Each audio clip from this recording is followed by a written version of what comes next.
नमस्कार दोस्तों, मेरे YouTube चैनल में आपका स्वागत है। तो आज मैं आपके लिए आंसर के लेके आया हूँ जो आज एग्ज़ाम हुआ है पंचायत ऑडिटर का, Himachal Pradesh staff selection commission Hamirpur board के द्वारा, पोस्ट कोड 760। ठीक है, तो ये पार्ट 1 होगा, पार्ट 2 शाम तक आ जाएगा। तो टाइम वेस्ट नहीं करते हुए लेट्स स्टार्ट करते हैं। वीडियो अच्छी लगे तो लाइक करना, शेयर करना और चैनल को सब्सक्राइब करना। तो चलते हैं। ये दोस्तों ये बी सीरीज़ है। आप अपने हिसाब से देख लेना, क्योंकि क्वेश्चंस वही सेम होते हैं, रिपीटेड होते हैं। तो ये जो सीरीज़ है मेरे पास जो है ये बी सीरीज़ है। तो इसके ये फर्स्ट 75 क्वेश्चन जो पार्ट 1 मैंने सॉल्व किया है। तो चलिए शुरू करते हैं। फर्स्ट क्वेश्चन है, जवाहरलाल नेहरू बंदरगाह पोर्ट भारत के किस राज्य में स्थित है? तो इसका सही आंसर होगा ऑप्शन बी, महाराष्ट्र में। चलते हैं दूसरे क्वेश्चन की तरफ। केंद्रीय जल आयोग की अध्यक्षता किस स्तर के अधिकारी करते हैं? तो इसका राइट आंसर होगा ऑप्शन ए, भारत सरकार के प्रधान सचिव। ठीक है। क्वेश्चन नंबर 3, कितने राज्यों में अभी तक राज्य अल्पसंख्यक आयोग की स्थापना हुई है? तो दोस्तों इसका सही आंसर पता नहीं लगा, कन्फ्यूज़न आंसर मिल रहा है इसका, तो इसका रहने देते हैं, ऑफिशियल आंसर की का वेट करते हैं। नेक्स्ट क्वेश्चन करते हैं, किसी राष्ट्रीय युवा पुरस्कार विजेता स्वैच्छिक युवा संगठन को निम्नलिखित में से कितना नगद पुरस्कार दिया जाता है? ठीक है, तो दोस्तों ये 40,000 भी था, 2 लाख भी था, तो बट इसमें जो मैक्सिमम है तो 2 लाख है। तो इसका राइट आंसर होगा ऑप्शन डी, 2 लाख रुपये। क्वेश्चन नंबर 5, भारत में कुल कितने केंद्र शासित प्रदेश हैं? तो इसका राइट आंसर ऑप्शन बी, 8। आपको पता होगा कि J&K को सरकार ने केंद्र शासित प्रदेश में बदल दिया था, तो जम्मू और कश्मीर और लद्दाख 2 अलग अलग केंद्र शासित प्रदेश बन गए हैं। ठीक है, तो पहले 7 थे, फिर 2 9 हो गए। और अभी रिसेंटली सरकार ने क्या किया कि दादरा नगर हवेली और दमन और दीव, ये 2 अलग अलग यूनियन टेरिटरी थे, इनको मिला के अब 1 कर दिया गया है। ठीक है, तो टोटल अभी कंट्री में 8 यूनियन टेरिटरी हैं। ठीक है।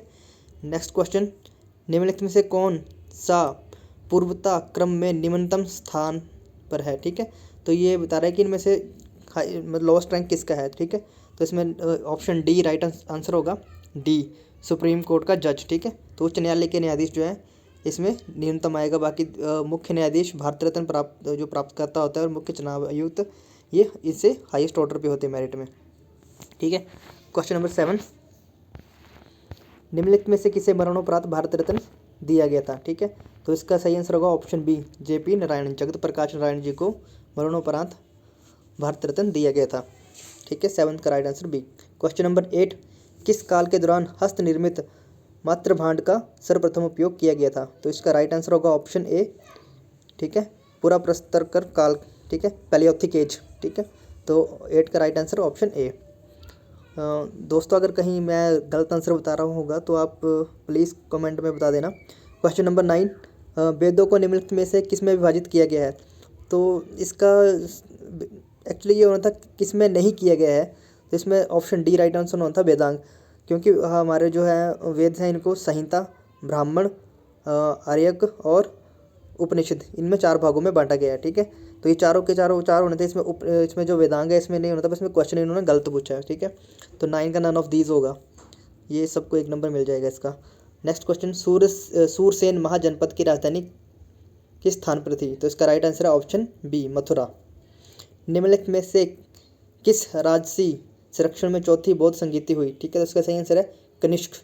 ठीक है, तो कनिष्क के टाइम में जो थी चौथी बौद्ध संगीति हुई, तो 11वें का answer option D. Question number 12, सर्वाधिक प्रसिद्ध भारतीय ग्रीक शासक कौन था? इंडो ग्रीक, तो इसका राइट आंसर होगा ऑप्शन ए, मिनांडर। ठीक है, तो मिनांडर जो था इंडो ग्रीक शासक था। चलते हैं नेक्स्ट क्वेश्चन की तरफ। क्वेश्चन नंबर 13, अजंता चित्रकला किस काल से संबंधित है? तो इसका राइट आंसर होगा ऑप्शन बी, गुप्त काल से। क्वेश्चन नंबर 14, जजिया कर किस पर लगाया गया था? देखो ये थोड़ा कन्फ्यूजन सा क्वेश्चन है। जजिया कर जो था ये बेसिकली ब्राह्मणों पर ज़्यादा लगाया गया था, गैर मुस्लिम। अब इसमें देखते हैं, अगर इस हिसाब से तो ऑप्शन बी भी हो सकता है, नन ऑफ दिस। बट कई बुक्स में गैर नॉन मुस्लिम भी लिखा और नॉन मुस्लिम ओनली लिखा, और कईयों में जो लिखा हुआ है ब्राह्मण के ऊपर, सिर्फ ब्राह्मणों के ऊपर। ठीक है, तो ऑफिशियल आंसर की मैं देखते हैं इसका। क्वेश्चन नंबर 15, निम्नलिखित में से किसके द्वारा दक्षिण में बहमनी राज्य की स्थापना की गई थी? ठीक है, तो बहमनी राज्य की स्थापना किसने की थी? हसन गंगू। ठीक है, तो ये एक मुगल डायनेस्टी थी। ठीक है, एक मुगल डायनेस्टी थी, इसको हसन गंगू ने इसका स्थापना करी थी। क्वेश्चन नंबर 16, कौन सा भक्ति संत शिवाजी का समकालीन था? तो इसका राइट आंसर होगा ऑप्शन ए तुकाराम। ठीक है, Tukaram is the right answer. Question number 17, Panipat की दूसरी लड़ाई किस वर्ष लड़ी गई थी? तो इसका राइट आंसर होगा ऑप्शन बी 1956 में। ठीक है, पहली लड़ाई लड़ी गई थी 1526 में, दूसरी 1556 में और तीसरी 1761 में। और 1764 में कौन सी लड़ाई गई थी? इस कमेंट में बताना आप मुझे। बहुत ही फेमस लड़ाई हुई थी 1764 में, ये भी काफ़ी बार क्वेश्चन में आता है। इसका आंसर आप मुझे कमेंट्स में बताना। क्वेश्चन नंबर 18, शेरशाह सूरी का वास्तविक नाम क्या था? तो इसका राइट आंसर होगा ऑप्शन डी फरीद। ठीक है, तो शेरशाह सूरी का राइट आंसर होगा शेरशाह सूरी का असली नाम क्या था? फरीद खान। ठीक है, चलते हैं नेक्स्ट क्वेश्चन। Question number 19। ठीक है, निम्नलिखित में से किसने गुरुमुखी लिपि का आविष्कार किया था? तो इसका राइट आंसर होगा ऑप्शन बी गुरु अंगद। ठीक है, तो सिखों के जो चौथे गुरु थे गुरु अंगद जी, इन्होंने गुरुमुखी लिपि का आविष्कार किया था। क्वेश्चन नंबर 20, निम्नलिखित में से किस स्थान पर 1916 में महिला विश्वविद्यालय की स्थापना करी गई थी? तो इसका राइट आंसर होगा ऑप्शन सी पूना में 1916 में विश्वविद्यालय की स्थापना की गई थी। Option C is the right answer. A gift to monotheist पुस्तक किसने लिखी? तो इसका राइट आंसर होगा ऑप्शन ए राजा राम मोहन राय ने ये बुक लिखी थी। मुस्लिम लीग की स्थापना कब हुई थी? क्वेश्चन नंबर 22 का राइट आंसर होगा ऑप्शन डी 1906 में। ठीक है, कमेंट्स में बताना कि मुस्लिम लीग की स्थापना कहाँ पे हुई थी और किसके द्वारा करी गई थी। ठीक है, कमेंट्स में बताना मुझे। ठीक है, क्वेश्चन नंबर 23, कौन सा ग्रह सूर्य से सबसे दूर है? ठीक है, तो ये ट्रिकी क्वेश्चन था। एक्चुअली प्लूटो को ग्रहों की श्रेणी से अभी निकाल दिया गया है। ठीक है, अब इसको जो मतलब फुल फ्लैज जिसको प्लानट नहीं माना जाता है, बट रिसेंटली एक उसमें आया था न्यूज़ में कि प्लूटो को फिर से वो प्लानट में इसमें शामिल करना चाहते हैं। तो देखते हैं इसका आंसर। वैसे इसका आंसर अगर प्लूटो को इंक्लूड करके होगा तो प्लूटो आंसर होगा, अगर प्लूटो को एक्सक्लूड होगा तो इसका सही आंसर होगा ऑप्शन बी नेपच्यून। ठीक है, क्वेश्चन नंबर 24, स्लेट किस प्रकार की चट्टान है? तो इसका ऑप्शन है सी मेटामॉर्फिक रॉक्स, कायांतरित चट्टानें। ठीक है, तो स्लेट जो है मेटामॉर्फिक रॉक्स है। ठीक है, तो नेक्स्ट क्वेश्चन करते हैं 25। दोस्तों आपको एक एडवाइस देता हूँ कि जो staff selection commission board Hamirpur का जो एग्ज़ाम होता है, इसमें ये जो हमारा पहले जो हमारा एंशिएंट हिस्ट्री है उससे, जैसे जो गुप्त काल डायनेस्टी है या फिर जो मौर्य साम्राज्य है, उससे भी क्वेश्चंस आते हैं हर बार। और जो हमारा जो जियोग्राफी से बहुत ज़्यादा क्वेश्चंस आते हैं हमेशा हर बार। बेसिकली इसमें रॉक से रिलेटेड, ठीक है, फिर उसमें एटमॉस्फेयर से रिलेटेड, फिर उसमें जो हमारे जो डिजास्टर से रिलेटेड जो तूफ़ान है, फिर उसमें ट्राइबल्स कौन कौन सी हैं, फिर हमारा जो ग्रासलैंड हो गए। ठीक है, तो ऐसे क्वेश्चंस आते रहते हैं। ठीक है, तो चलते हैं आगे। क्वेश्चन नंबर 25, सामान्य किस बहुमंडलीय स्तर में सभी प्रकार के मौसमी घटनाएं होती हैं? तो बहुत इजी था ये, ऑप्शन ए ट्रोपोस्फेयर। ठीक है, तो जितनी भी मौसमी घटनाएं होती हैं ये ट्रोपोस्फेयर में होते हैं, और जो प्लेन्स हैं ये ट्रोपोस्फेयर से ऊपर उड़ते हैं। ठीक है, स्ट्रेटोस्फेयर में उड़ते हैं। अगर प्लेन्स के बारे में पूछे तो प्लेन्स उड़ते हैं स्ट्रेटोस्फेयर में। ठीक है, अगर पूछे कि जो मौसमी घटनाएं होती हैं, बादल कहाँ बनते हैं, बारिश कौन सी इसमें होती है, तो वो होती है हमारे ट्रोपोस्फेयर में, क्षोभ मंडल में। क्वेश्चन नंबर 26, टाइफून किस क्षेत्र में होता है? तो टाइफून्स आते हैं हिंद महासागर में। ठीक है, सॉरी, ऑप्शन ए चीन में, चाइना सी। ठीक है, तो टाइफून जो है वो चीन सागर में आते हैं। ठीक है, क्वेश्चन नंबर 27, डाउन्स घास भूमि किस देश में है? तो डाउन्स घास भूमि जो है ये ऑस्ट्रेलिया में है। ठीक है, तो ऑस्ट्रेलिया में जो घास के मैदान है इनको क्या कहा जाता है? डाउन्स कहा जाता है। आप मुझे कमेंट में बताना कि यूएसए और अर्जेंटीना, साउथ अफ्रीका में जो घास के मैदान है इनको क्या कहा जाता है। ये क्वेश्चन बहुत बार रिपीटेड हुआ है, पिछले एग्जाम में भी आया था, अलग अलग करके पूछा है इन्होंने। इस बार ऑस्ट्रेलिया के इसमें डाउन्स पूछ लिए थे इस बार, पिछली बार प्रेरी पूछा था, प्रेरी घास के मैदान कहाँ है। ये भी थोड़े दिन पहले एग्जाम हुआ था अपना क्लर्क का। क्वेश्चन नंबर 28, उच्च अक्षांश से निम्न अक्षांश की ओर बहने वाली समुद्री धाराओं को क्या कहते हैं? ठीक है, तो जो ओशन करंट है हाई एल्टीट्यूड से लो एल्टीट्यूड की तरफ जाती है उनको कहते हैं कोल्ड करंट। देखो हाई एल्टीट्यूड कहाँ से आते हैं? ये आती है हमारी पोल से, जो हमारा पोलर रीजन है, पोलर में पानी ठंडा होता है। ठीक है, तो ये वहाँ से ठंडा पानी लेके ये इक्वेटर की तरफ आती है, तो उसको वो उस गर्म पानी को भी ठंडा करती है, तो इसलिए इनको बोलते हैं कोल्ड करंट्स। क्वेश्चन नंबर 29, उत्तरी अमेरिका के मूल निवासी कौन है? तो इसका right answer option C red Indians. Red Indian is the right answer. Jakarta, ठीक है। Jakarta is the new name of which of the following. तो जकार्ता क्या है, जकार्ता जो है इंडोनेशिया की राजधानी है। तो ये पहले किसका नाम था, जकार्ता का पुराना नाम क्या था, जो इसका राइट आंसर होगा option A Batavia. Batavia is the right answer. 30 में का राइट आंसर है option A Batavia. Question number 31, Hyderabad किस नदी के किनारे स्थित है। तो इसका राइट आंसर होगा ऑप्शन ए मूसी नदी। Which one of the following is a fibre crop. वह निम्नलिखित में से कौन सी रेशायुक्त फसल है। तो इसका राइट आंसर होगा ऑप्शन ए हम्प। हम्प यानी कि सन। तो ये जो है फाइबर क्रॉप है।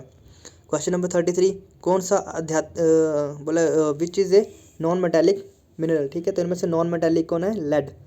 Option D is the right answer. Lead ये जो है शीशा जो है ये नॉन मेटेलिक मिनरल है। Question number 34, Barauni oil refinery किस भारतीय राज्य में स्थित है। तो इसका राइट आंसर होगा ऑप्शन सी बिहार। ठीक है, बिहार में जो है ये बरौनी ऑयल रिफाइनरी है। क्वेश्चन नंबर 35, दक्षिण पश्चिम रेलवे का मुख्यालय किस राज्य में स्थित है। तो इसका राइट आंसर होगा ऑप्शन बी मुंबई में। सिंपलीपाल बायोस्फीयर रिजर्व किस राज्य में है। ठीक है, तो जयमंडला बायोस्फीयर है सिंपलीपाल, ये जो है उड़ीसा में है। तो क्वेश्चन नंबर 36 का राइट आंसर होगा option C Orissa. Question number 37, किस वर्ष दार्जिलिंग हिमालय रेलवे को यूनेस्को की विश्व विरासत स्थलों में सूची में शामिल किया गया था। तो इसका राइट आंसर होगा ऑप्शन ए 1999। ठीक है, तो जो रेलवे लाइन है यूनेस्को की, इसको 1999 में इसको यूनेस्को हेरिटेज साइट घोषित किया गया था।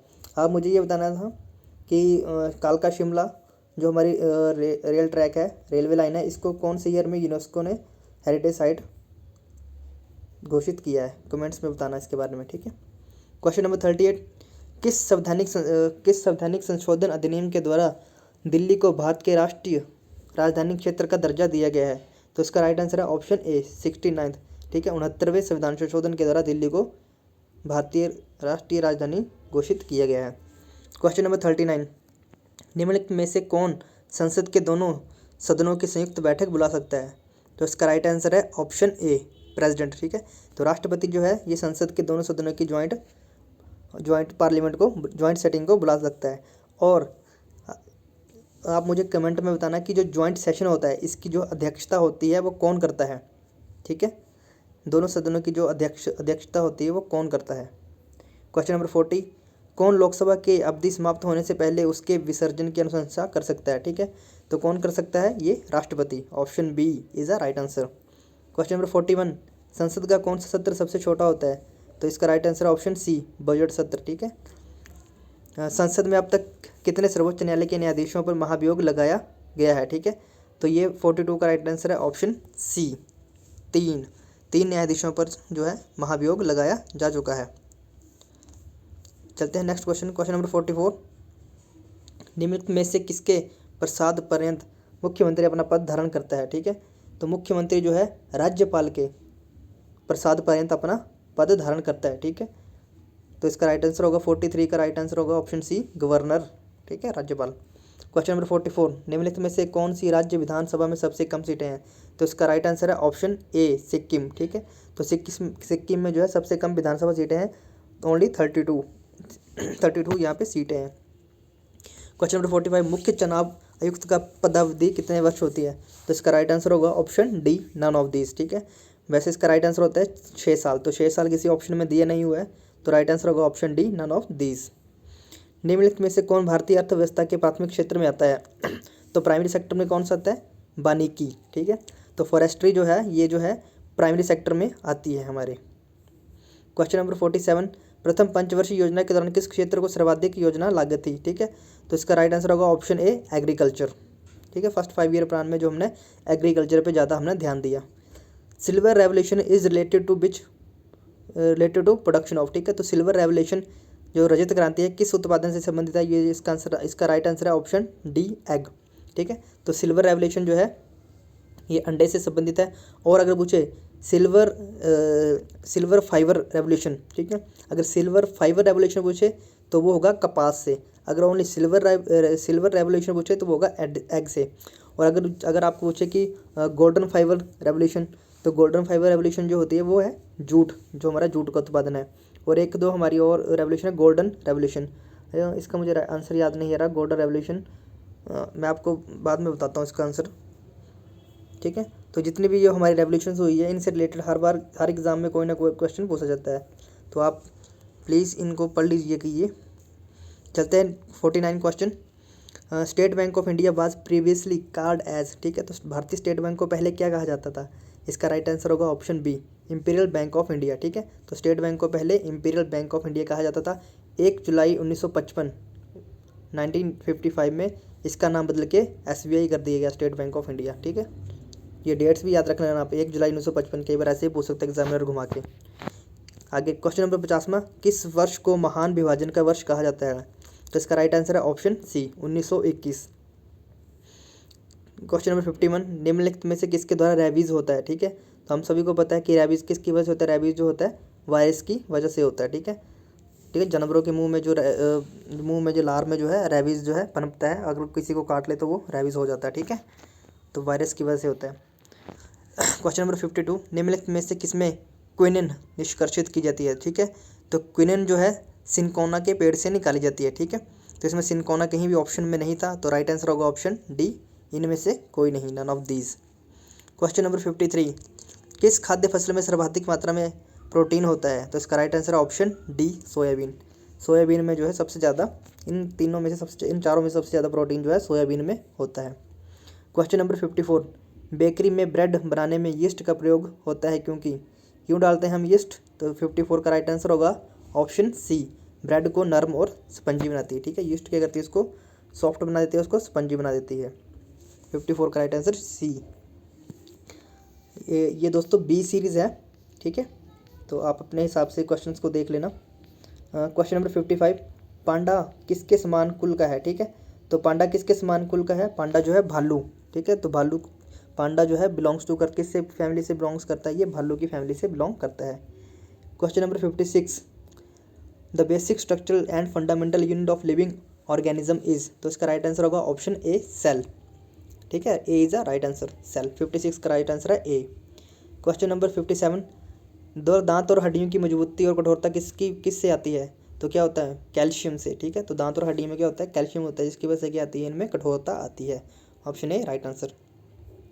Question number 58, which is involve in animal food. तो एनिमल्स की फूड में खुराक में क्या होता है? तो जो हम खाते हैं इसमें सही आंसर वैसे मिला नहीं, बट इसका देखते हैं। इसमें उनमें फैट भी होता है, प्रोटीन भी होता है। अब देखते हैं इसका राइट आंसर क्या होता है। ऑफिशियल आंसर की मैं ये आपको जब सेकंड पार्ट लेके आऊँगा वीडियो का, उसमें मैं सर्च करके बताता हूँ कि इसका सही आंसर क्या होता है, ठीक है। अभी मुझे इसका सही आंसर मिला नहीं कहीं भी, ठीक है। क्वेश्चन नंबर 59, शरीर में श्वेत रक्त कोशिकाएं जो वाइट ब्लड सेल होती है ये करते हैं शरीर को रोगों से सुरक्षा प्रदान करना, प्रोटेक्ट बॉडी अगेंस्ट डिसीज। तो 59 का राइट आंसर है ऑप्शन सी। क्वेश्चन नंबर 60वां, the largest artery in human body. तो मानव शरीर की सबसे बड़ी धमनी कौन सी है? Option A. ये तो देखो ऑप्शन से ही पता लग गया, महाधमनी, महा मतलब बड़ी, सबसे बड़ी, ठीक है। ऑट्रा जो है A is the right answer, ठीक है। महाधमनी सबसे बड़ी धमनी होती है। चलते हैं क्वेश्चन नंबर नेक्स्ट 61 की तरफ। मानव शरीर में उत्सर्जन का महत्वपूर्ण कार्य कौन करता है? तो इसका राइट आंसर है ऑप्शन ए, ठीक है। तो किडनी जो है ये करती है, एस्करेशन करती है। Question number 62, which of the following is a deficiency caused goitre, ठीक है। तो बोला ग्वाइटर रोग, ग्वाइटर को क्या बोलते हैं? गेंगा, ठीक है, गेंगा रोग। तो गेंगा रोग किसकी कमी से होता है? ये होता है आयोडीन की कमी से। तो इसमें आयोडीन कहीं ऑप्शन में था नहीं, तो इसका राइट आंसर होगा ऑप्शन डी। नेक्स्ट क्वेश्चन 63, कौन से द्रव्य की बाष्पन दर सबसे अधिक होती है? तो 63 का भी राइट आंसर पेट्रोल और अल्कोहल में से कोई एक होगा। इसका मैं राइट आंसर आपको सेकंड पार्ट में बताता हूँ, इसमें कन्फ्यूज़न है थोड़ी। Question number 64, ultra violet rays can be used in water treatment as, ठीक है। तो अल्ट्रा वायलेट जो पराबैंगनी किरणें होती है किस तरह से यूज़ की जाती है? डिसइंफेक्टेंट। तो 64 का right answer option D, disinfectant. Question number 65, black board रंग में काला क्यों दिखाई देता है? तो इसका राइट आंसर होगा option D, because it absorb all the colour, ठीक है। तो ब्लैक बोर्ड क्या करता है? सभी रंगों को एब्जॉर्ब कर लेता है, सोख लेता है। तो option D is the right answer.